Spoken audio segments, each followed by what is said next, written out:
Pemilihan kasih karunia. Efesus 1 ayat 4-6. Saudara, kita beriman kepada Yesus Kristus. Kita mempercayakan diri kita seutuhnya kepadanya. Iman itu mempersatukan kita dengan Yesus Kristus secara rohani.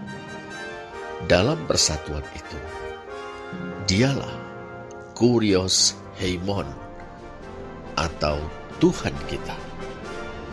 Ia mengasihi kita. Kita adalah hamba-hambanya. Badan dan jiwa kita, hidup dan mati kita adalah miliknya. Ya, kita adalah milik Kristus. Kita taat kepadanya. Dalam persatuan rohani dengan Kristus, kita mengenal Allah. Pertama dan terutama, Allah adalah Bapa dari Tuhan kita, Yesus Kristus. Apakah artinya? Ada hubungan yang unik antara Allah dan Kristus. Dari kekal sampai kekal, Allah senantiasa ada bersama-sama dengan Kristus. Allah mengasihi Kristus dan telah menetapkan Dia sebagai kepala atau Tuhan atas segala sesuatu, yakni seantero semesta dengan segala isinya, bumi dan sorga, segala kuasa, seluruh ciptaannya. Melalui kematian dan kebangkitannya, Kristus mengukuhkan ketetapan Allah atas dirinya dan atas segala sesuatu. Melalui kenaikannya ke sorga, Kristus duduk di sebelah kanan Allah. Ia menerima otoritas ilahi sebagai kepala atau Tuhan atas segala sesuatu. Berdasarkan itu, Kristus melaksanakan pemerintahan Allah atas seluruh ciptaan, yakni seantero semesta dengan segala isinya, bumi dan surga, serta segala kuasa. Dialah Ho Pantokrator yang memerintah segala sesuatu. Dalam konteks ketetapan ilahi inilah kita memahami kedudukan Allah sebagai Bapa dan kedudukan Kristus sebagai anak Allah. Kedua, saudara, Allah adalah Bapa kita. Untuk menjadikan kita miliknya, Kristus telah menebus kita. Melalui pemberitaan Injil dan oleh karya Roh Kudus, kita beriman kepada Kristus, dipersatukan dengannya, dan menjadi milik Kristus. Karena kita telah menjadi milik Kristus, Allah berkenan menerima kita. Ia mengangkat atau mengadopsi kita untuk menjadi anak-anaknya. Allah mengaruniakan Roh Kudus kepada kita sebagai meterai atau tanda kepemilikan bahwa kita adalah milik Kristus, sekaligus jaminan bahwa kita adalah anak-anak Allah. Demikianlah saudara, Yesus Kristus adalah Tuhan kita, sedangkan Allah adalah Bapa kita. Kita adalah hamba-hamba Yesus Kristus, sekaligus anak-anak Allah dalam Kristus. Karena kita adalah anak-anaknya, maka Allah memberi kita tempat bersama-sama dengan Kristus di sorga. Efesus 2 ayat 6. Sungguh, Allah Bapa Tuhan kita Yesus Kristus dan Bapa kita dalam Kristus, Dia layak dipuji, disembah, dan dimuliakan. Dalam Efesus 1 ayat 3, saudara, Rasul Paulus berkata-kata tentang segala berkat rohani di dalam surga.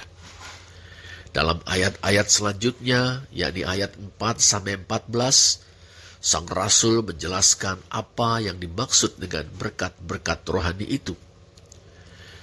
yakni pemilihan kasih karunia, ayat 4-6, penebusan dan pengampunan, ayat 7 dan 8, serta pengaruniaan Roh Kudus dan pengangkatan sebagai anak-anak Allah, ayat 13 dan 14. Kita memuji Allah karena Ia berkenan mengaruniakan berkat-berkat tersebut kepada kita. Dalam Efesus 1 ayat 3, saudara, Rasul Paulus berkata-kata tentang segala berkat rohani di dalam surga.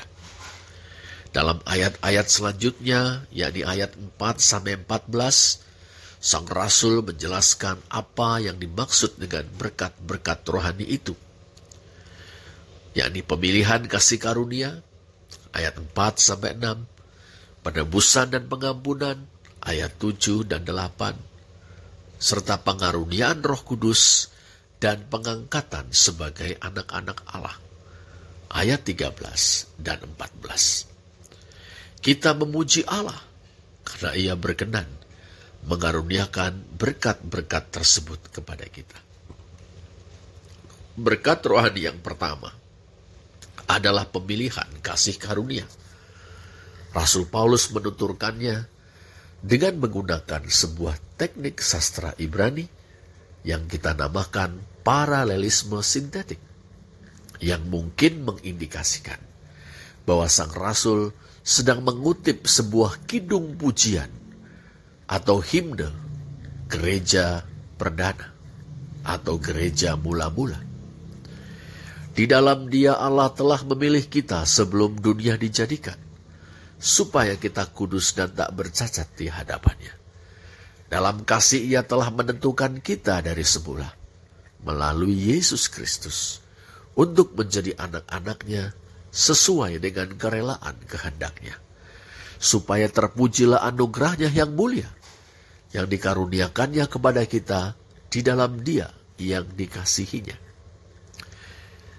Ada beberapa kebenaran penting yang perlu kita catat dan garis bawahi dari pernyataan-pernyataan yang indah ini, saudara. Yang pertama, Allah telah memilih kita sebelum dunia dijadikan. Ia telah menentukan kita dari semula.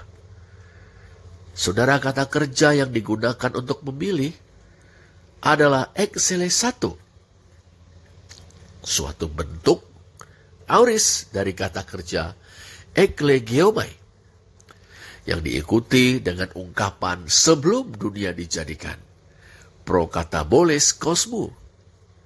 Bandingkanlah penggunaan ungkapan ini dalam Yohanes 17 ayat 24, 1 Petrus 1 ayat 20. Kombinasi kata memilih, eklegiomai, dan sebelum dunia dijadikan, prokataboles kosmu, menyiratkan sebuah peristiwa yang telah terjadi secara pasti. Sedangkan kata kerja yang digunakan untuk menentukan dari semula atau menetapkan sebelumnya adalah proorisas, bentuk aorist participle dari proorizo, yang berfungsi untuk memperkuat ungkapan telah memilih kita sebelum dunia dijadikan. Allah telah memilih kita sebelum dunia dijadikan dengan menentukan kita sebelumnya, atau dengan menentukan kita dari semula. Saudara, pemilihan ilahi atas kita adalah satu hal yang menentukan. Semua yang dipilih berada dalam status yang pasti telah ditentukan.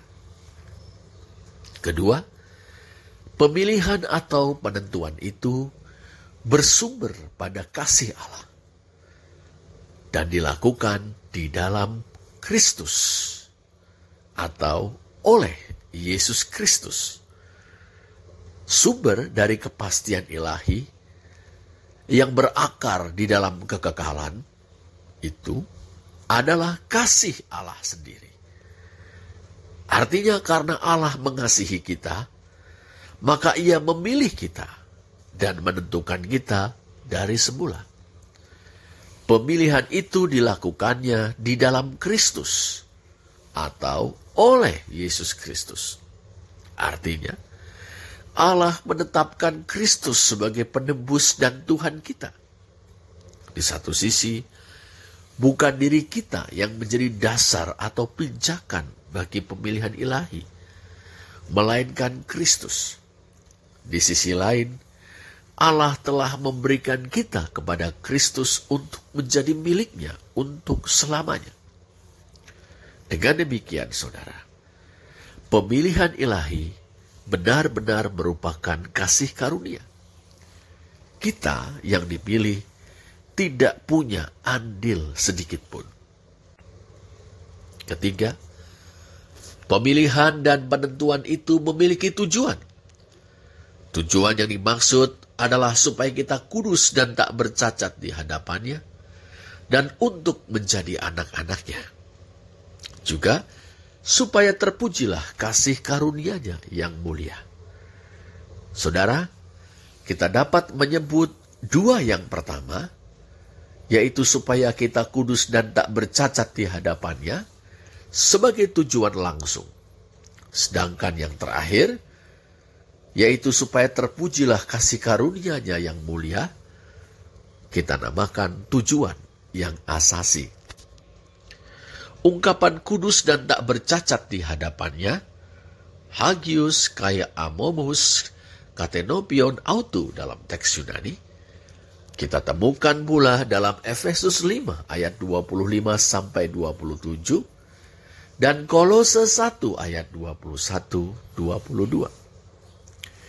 Menurut Efesus 5 ayat 25-27, saudara, Kristus telah mengasihi jemaat dan telah menyerahkan dirinya baginya untuk menguduskannya, sesudah Ia menyucikannya dengan memandikannya dengan air dan firman, supaya dengan demikian Ia menempatkan jemaat di hadapan dirinya dengan cemerlang, tanpa cacat atau kerut, atau yang serupa itu, tetapi supaya jemaat kudus dan tidak bercelah. Ayat-ayat ini berbicara tentang pengudusan jemaat. Kristus menyerahkan dirinya agar jemaat atau umat dikuduskan. Tujuannya agar melalui pengudusan itu, Ia menempatkan jemaat kudus dan tidak bercela di hadapan dirinya. Sedangkan menurut Kolose 1 ayat 21 dan 22, dalam kematian Kristus, Allah telah memperdamaikan orang-orang yang semula hidup jauh dari Allah, bahkan memusuhinya, guna menempatkan mereka kudus dan tak bercacat di hadapannya. Saudara, berdasarkan bagian-bagian ayat tersebut, kita memahami bahwa kudus dan tak bercacat berkaitan bukan hanya dengan pemilihan kasih karunia, tapi juga dengan penebusan dan pengudusan. Dengan demikian, sesungguhnya terdapat kaitan erat yang tidak terpisahkan antara pemilihan, penebusan, dan pengudusan. Melalui pemilihan, Allah menguduskan bagi dirinya suatu umat. Melalui penebusan, Allah mengaruniakan dasar yang nyata bagi maksudnya untuk menguduskan suatu umat bagi dirinya. Dan melalui pengudusan, Allah mewujud nyatakan kekudusan itu di dalam hidup umatnya. Dengan demikian, keselamatan mengisyaratkan kekudusan. Seperti dikatakan dalam 2 Tesalonika 2 ayat 13, Allah dari mulanya telah memilih kamu untuk diselamatkan dalam roh yang menguduskan kamu dan dalam kebenaran yang kamu percayai. Berkenaan dengan kasih dan kerelaan kehendak-Nya, penebusan dan ketuhanan Kristus, serta tujuan langsung dari pemilihan kasih karunia, saudara, kita diantar oleh Rasul Paulus pada pemahaman bahwa semuanya itu dirancang, didesain Allah bagi dan demi kemuliaannya. Sesungguhnya, saudara, Allah adalah sang inisiator, sang pemrakarsa keselamatan. Dialah yang merencanakan keselamatan, melakukan pemilihan kasih karunia atas kita sebelum dunia dijadikan.